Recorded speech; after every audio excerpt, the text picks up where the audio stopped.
Think you know the Brooks Ghost? Think again. Introducing the all-new, better-than-ever Ghost 16. Now with nitrogen-infused cushioning for lightweight, supreme softness that feels good every step, every street, every single day. So go ahead, take your daily joyride in the all-new nitrogen-infused Ghost 16. It'll turn your everyday miles into everyday endorphins. Let's run there. Head to brooksrunning.com to learn more. A science story, huh? These NYU scientists, I it felt right. But I was so And I just thought, well, I had figured it out It was that golden moment. because science was on my side.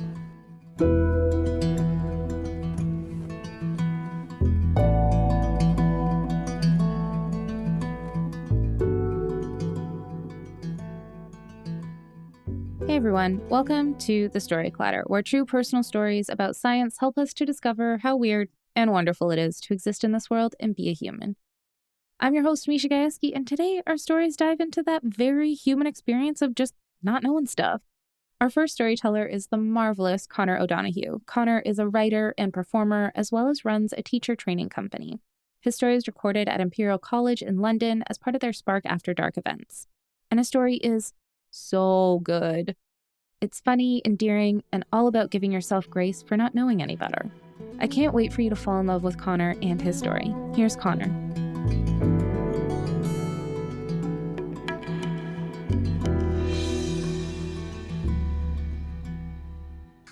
I grew up in Holy Catholic Ireland in the 1980s and 1990s, and I didn't have much sex education at school. When I was 15, we did have a class called Relationships and Sexuality Education. It was taught by a retired policeman who was a past pupil of the school, and he'd offered to help out. So the teachers got him to teach the one class nobody wanted to teach. In a whole year of relationships and sexuality, he told us about respecting God, about respecting the law. He told us all about the effects alcohol has on the body and about drink driving statistics. In a year of relationships and sexuality, he never mentioned sex once. My parents were a little bit better. When I was 12, they put a video on and they left the room so I could watch it alone. It was a really Catholic video, and it explained how sex was something that a husband did with a wife when they wanted to have a baby. It didn't mention masturbation or contraception or homosexuality or sex before marriage or even the idea of sex for pleasure. There was a little cartoon penis and a cartoon vagina, and the video said that my voice would deepen, that I'd grow hairs, that I'd get pimples, that I'd start sweating a lot. Basically, the message was, wash well and wait for marriage. So my sex education was basically down to the boys in my all-boys school. We whispered rumors about breasts and periods and vaginas. We told each other facts about women when we were standing on the steps where we used to smoke out of view of the teachers. We misinformed each other about girls as we were waiting for teachers to arrive at class. There weren't any penis rumors. I didn't play any sports, so I never got to see any of my friends' penises, even though I really, really wanted to. So I never got to find out whether my penis was normal or not. When I was 17, I discovered internet pornography. I would watch as the dirty photos loaded line by line over my dial-up connection. When the top part of the photo loaded, I could breathe a sigh of relief. Yes, it's definitely a man. Then I'd have the agonizing wait while the torso gradually loaded. Would this just be a shirtless man? Or would he be fully naked? The porn of my teenage years took a lot of patience. And the penises of porn confused me. They had bell-shaped ends. Now, my penis didn't look like that. I didn't have a bell-shaped shiny head like all those porn penises. I didn't know a lot about penises. Didn't know anything about foreskins. The only thing I knew about foreskins was that Jesus didn't have one because he was Jewish. And I knew I wasn't Jewish, so I thought I'd probably had a foreskin. But when I looked at those porn penises with the shiny heads, I thought to myself, oh my God, I must have been circumcised when I was a baby, and the doctors must have removed this bell end that all the porn penises had. And so, and my mother was obviously too stifled by her old Catholicism to tell me about the circumcision that I was now sure that I had had, and I was way too embarrassed to ask her about it anyway. And so for the entirety of my 20s, I was a gay man who thought I didn't have a foreskin. My obesity, my Catholic guilt meant that I didn't have sex very often. once every 4 or 5 years. That sex was way too exciting and drunken for me to ever examine the other guy's penis properly. I never asked them if I had a foreskin, and they never told me that I did. Literally, no one ever told me I had a foreskin. But by the time I was 30, internet pornography was way better. And so were my online research skills. And I finally got the education I needed. I read articles, I looked at videos and photos, and I realized that that bell end that all the porn penises had, that meant that they were circumcised, and that it's actually the skin that goes over that bell end that's a foreskin. But that didn't make sense to me because my penis didn't look like either the circumcised or the uncircumcised penises. And so I kept on researching, and eventually I found something called phimosis. This is where your foreskin is too tight, and some men with phimosis can retract it, but it's painful. Other men, like me, their foreskin just doesn't move. They can't retract it at all.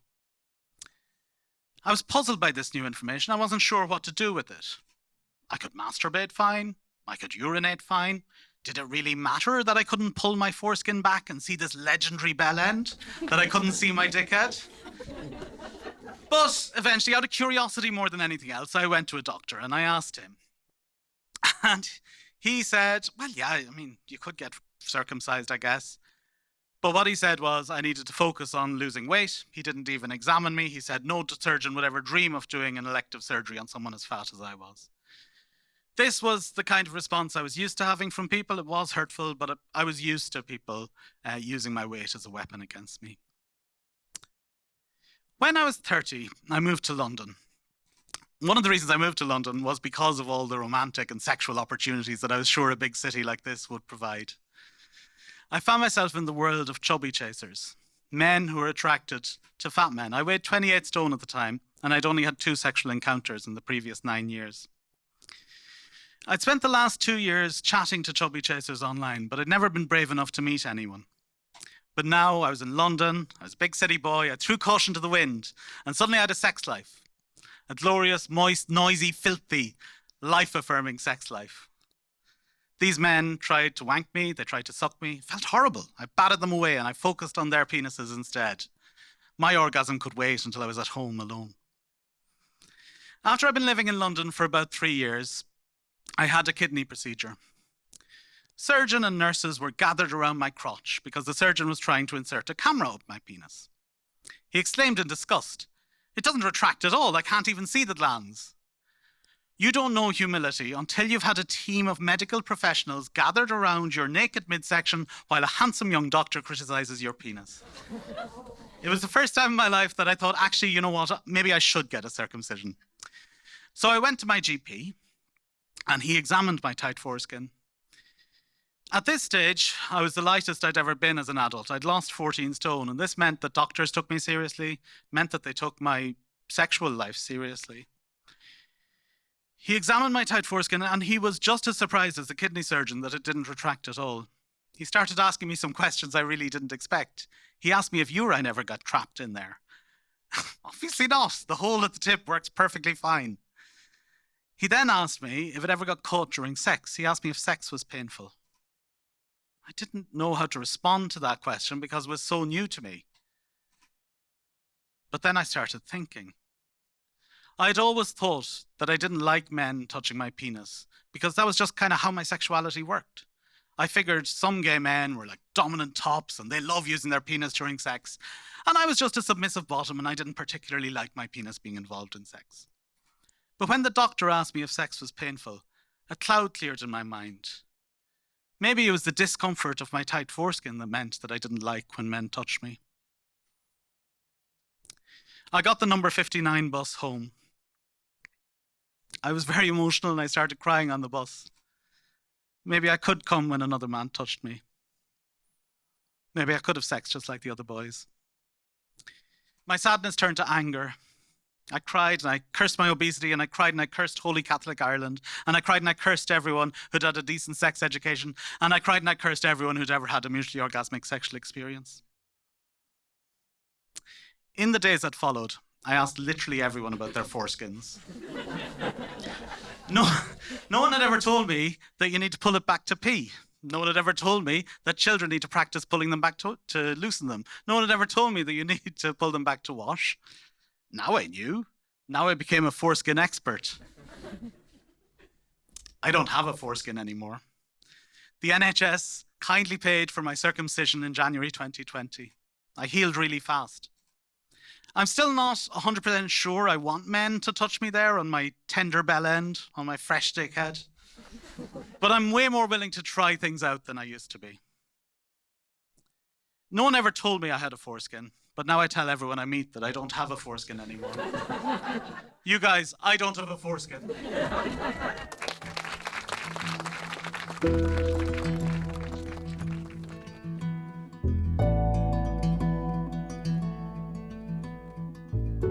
That was Connor. To learn more about him, visit our website, storyclatter.org. Being a storyteller on stage is just one way to make story clutter happen, but if standing alone in the spotlight in front of an audience doesn't speak to you, maybe becoming a story clutter donor might be more your speed. Story clutter donors play a vital role in our ability to bring you this podcast. We're in this together. Story clutter is one big experiment that's designed to connect us around our love of discovery, curiosity, and the natural world. If you believe in the power these stories have and this mission, please donate to the Story Clutter at storyclatter.org/donate. The most popular level is $10 a month, and you can make your tax-deductible donation at storyclatter.org/donate. But really, any level makes a difference, and we're so grateful to everyone who supports Story Clutter. Our next story is from Justina Assaad. Justina is a speech-language pathologist and adjunct professor at University of Toronto. Her story is recorded at our fave spot in Toronto, Burdock Brewery, and her story is all about those incredibly convincing lies we tell ourselves when we desperately want something to be true. We've all been there, and best of all, her story will have you laughing out loud. I can't wait for you to hear the story. Here's Justina.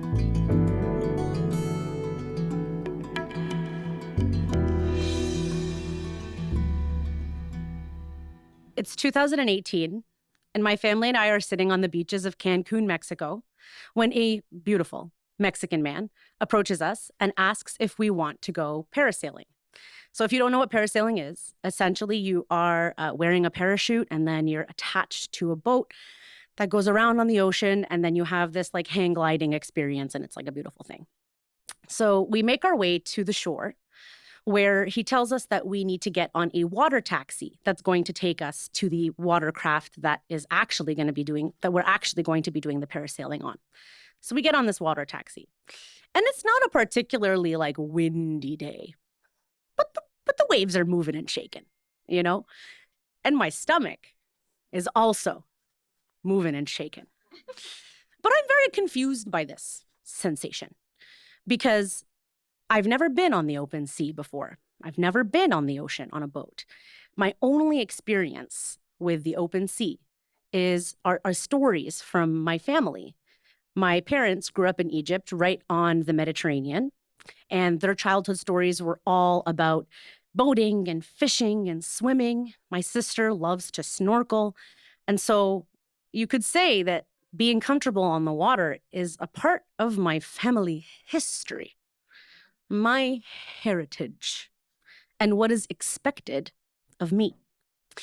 So we're making our way to this boat, and I'm a little queasy, you know, but I know that I'm going to be fine because this is not who I am, this queasiness, right? Who I am is a water warrior, you know? I have it in my blood. I know it. So we get to this boat. And now I'm unwell. You know, I'm not feeling, there's no war that I am winning. And we go, and there's this man who's having his parasailing experience on that boat, which is like 10 or 15 minutes, right? Because they want you to enjoy, and he's up there. And so we get to this boat, and I'm still thinking that this will pass, right? Now, by the end of the 15 minutes, I'm delirious, you know? Like my head is in my hands, being cradled like a child. I am rocking back and forth, doing the most to maintain an ounce of decorum, you know, in front of all these people and in front of my family. So in addition to my delirium, I'm also like yelling into the ether. that I need to go next. That if you just get me in the air, and I'll be okay. And I presume everyone has heard this. I am screaming at the top of my lungs. By the end of these 15 minutes, I'm in full-fledged fever dream. I don't know what's going on. I'm not paying attention. And from the corner of my eye, my dad is running to go next. And I'm thinking, I just made a declaration that I would be going next. What is this man doing? But he looked so happy. This is what he loves to do. He loves to be on the water. This is his childhood. And he's just so joyful that I couldn't take that joy away from him. And I also knew that this is my family history and my heritage and what is expected of me. So I know that I can wait and let the man go. So my dad finishes his sort of experience. And at this point now I'm in active labor, right? Like Sarah. But when he comes, I pounce. I am right there, ready to go. And they strap me up and they hoist me up in the air. And this wave of relief washes over me because it is absolutely breathtaking. The piercing blue of the ocean, the sky was completely clear. There are people playing in the water. You're just enjoying the view. But there is a demon right here.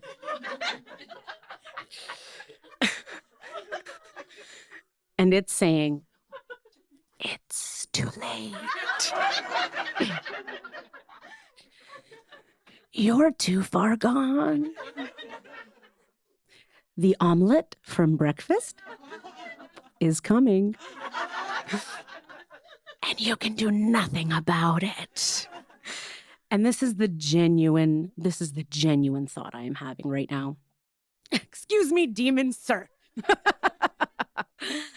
I took grade 11 biology, and I know that the esophagus has an automatic process through which food makes its way down to the stomach, and it's called peristalsis, and it occurs after the act of swallowing. So I think, I'm gonna swallow this sucker right back where it came from. And so I'm swallowing, and I'm swallowing, and it's rising, and it's rising, and it's ascending its throne, and it's here. It's mid-throat, mid-pharynx, if you will, since it's a science show. And so I think, okay, I'm gonna hold my breath. You know, as if that was going to sustain anything. And then I'm making chipmunk faces. I'm doing my best work. And it's rising. It's ascending. It's here.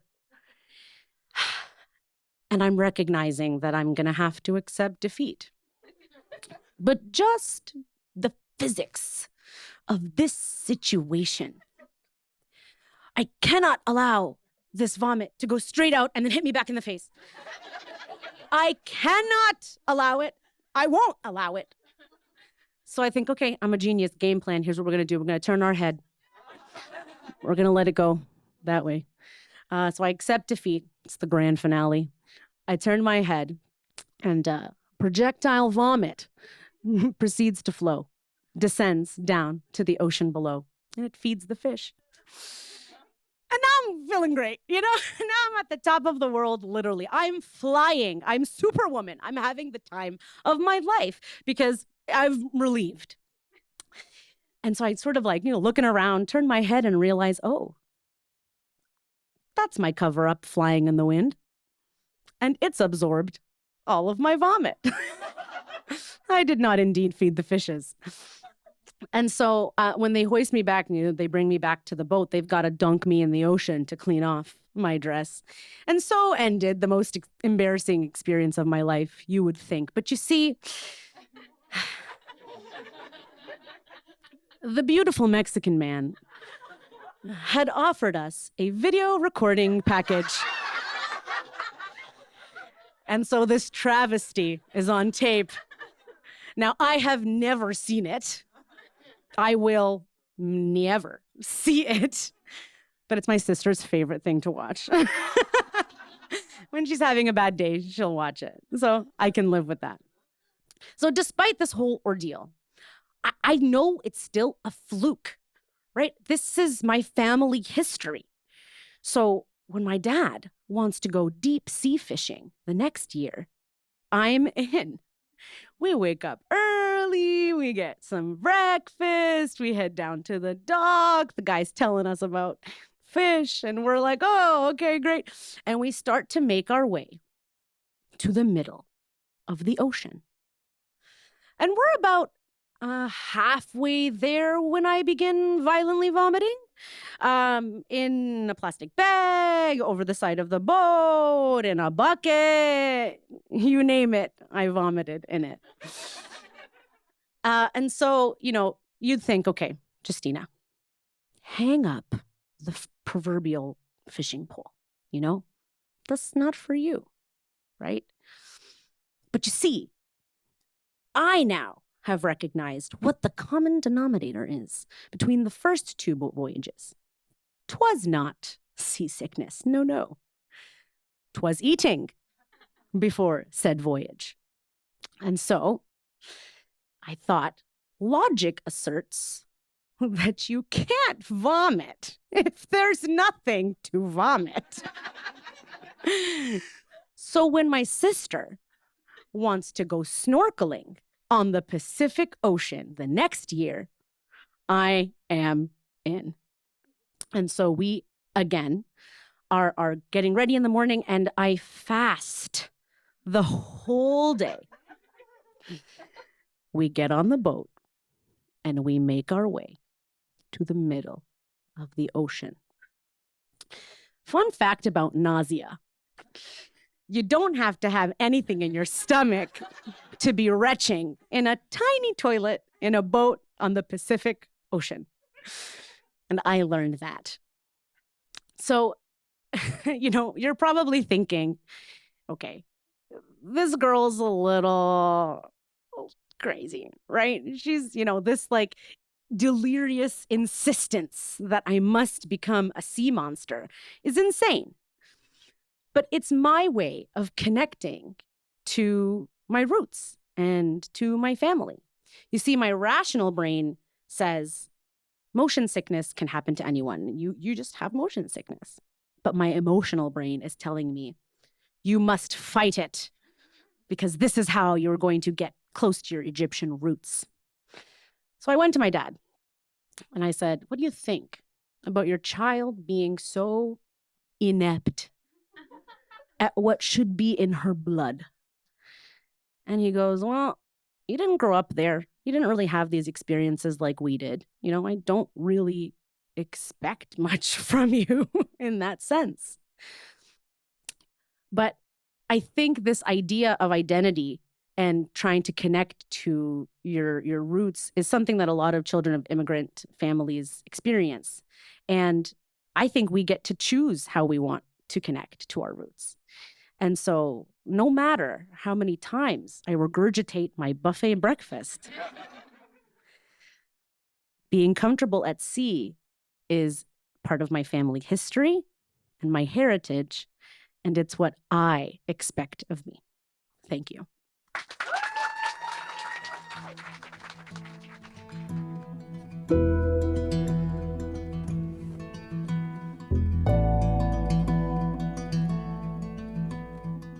That was Justina. To learn more about her, visit our website, storyclatter.org. Our website is just one way to connect with Storyclatter, but there are so many other ways, and we hope you'll use them all. You can always follow us on social media. We're on Twitter, Facebook, Instagram, and TikTok. Head to storyclatter.org to become a financial supporter, or if you want to come to one of our shows, start your own Storyclatter show in your community, or even learn how to tell your own science story. You can learn all about that on our website, too. This podcast is produced by me, Misha Gajewski, along with Nikisha Roberts-Washington, Jen Chen, and Aaron Barker, Executive Director and Co-Founder of the Storyclatter. The stories featured in today's episode were produced by Michaela Agapiu, Richard Kemeny, Sarah Mazuri, and me, Special thanks goes out to Storyclatter's board and staff, including Anne-Marie Lonsdale, Leslie Burnson, and Lindsay Cooper. Our theme music is by Ghost, and next week our stories are all about celebrating Pride Month. I can't wait, and until next time, thanks so much for listening.